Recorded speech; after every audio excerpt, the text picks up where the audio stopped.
हमारी संस्कृति, हमारे संस्कार सदा रहें हमारे साथ। सब्सक्राइब करें तिलक।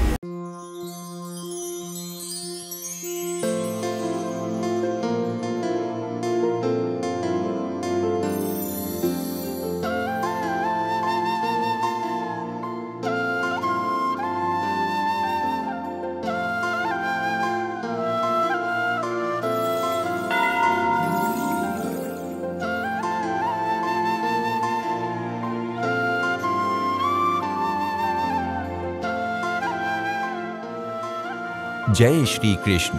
भक्तों, भगवान कृष्ण भगवान विष्णु के सबसे प्रमुख अवतारों में से एक हैं। विष्णु जी के सभी अवतारों में श्री कृष्ण सबसे अधिक लोकप्रिय भगवान हैं। भारत हो या विदेश, हिंदू धर्म में थोड़ी भी आस्था रखने वाले प्रत्येक व्यक्ति के हृदय में भगवान कृष्ण अवश्य वास करते हैं। भगवान कृष्ण का सांवला रंग उनकी सुंदरता में रहस्यमयी ढंग से वृद्धि करता है। वे चंचलता और गंभीरता दोनों ही सीमाओं को एक साथ पार कर जाते हैं। शायद इसलिए कृष्ण स्वरूप सबसे अधिक विस्मयकारी है।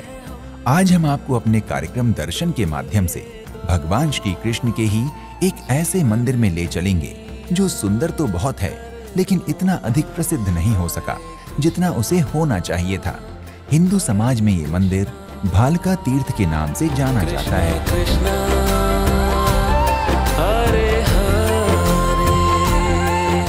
भक्तों, भालका तीर्थ गुजरात के सौराष्ट्र में 12 ज्योतिर्लिंगों में से एक सोमनाथ ज्योतिर्लिंग मंदिर से 4 किलोमीटर की दूरी पर स्थित है।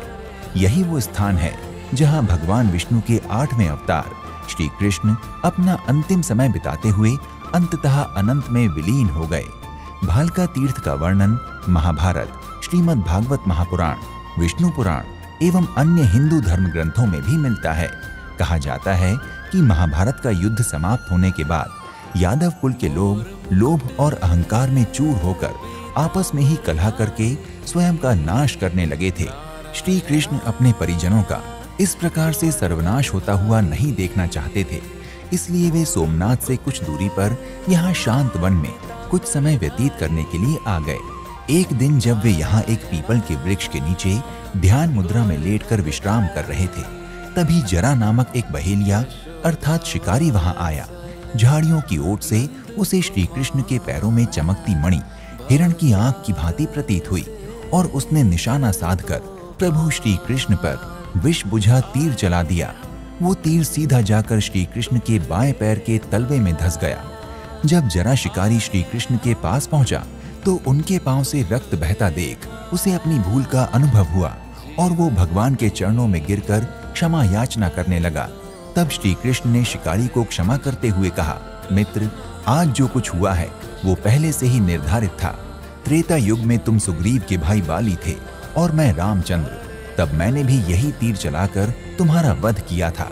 फल स्वरूप द्वापर युग में तुमने मुझ पर तीर चला दिया, इसलिए तुम व्यर्थ विलाप न करो।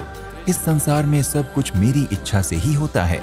इसके बाद श्री कृष्ण अपने घायल पैर के साथ ही चलते हुए भालका से थोड़ी दूर स्थित हिरण नदी के किनारे जा पहुंचे, जहां भगवान ने अपना मानव शरीर त्याग दिया और पंचतत्व में विलीन होकर बैकुंठ धाम प्रस्थान कर गए।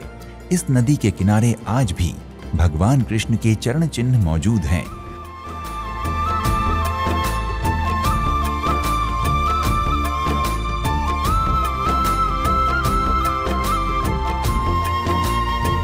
भक्तों, आप भी अपनी भालका तीर्थ एवं बाणगंगा के दर्शनों की यात्रा का शुभारंभ करें और भगवान कृष्ण का आशीर्वाद प्राप्त करें। शीघ्र ही आपसे एक और नए धाम की यात्रा पर फिर से भेंट होगी। तब तक के लिए राधे राधे।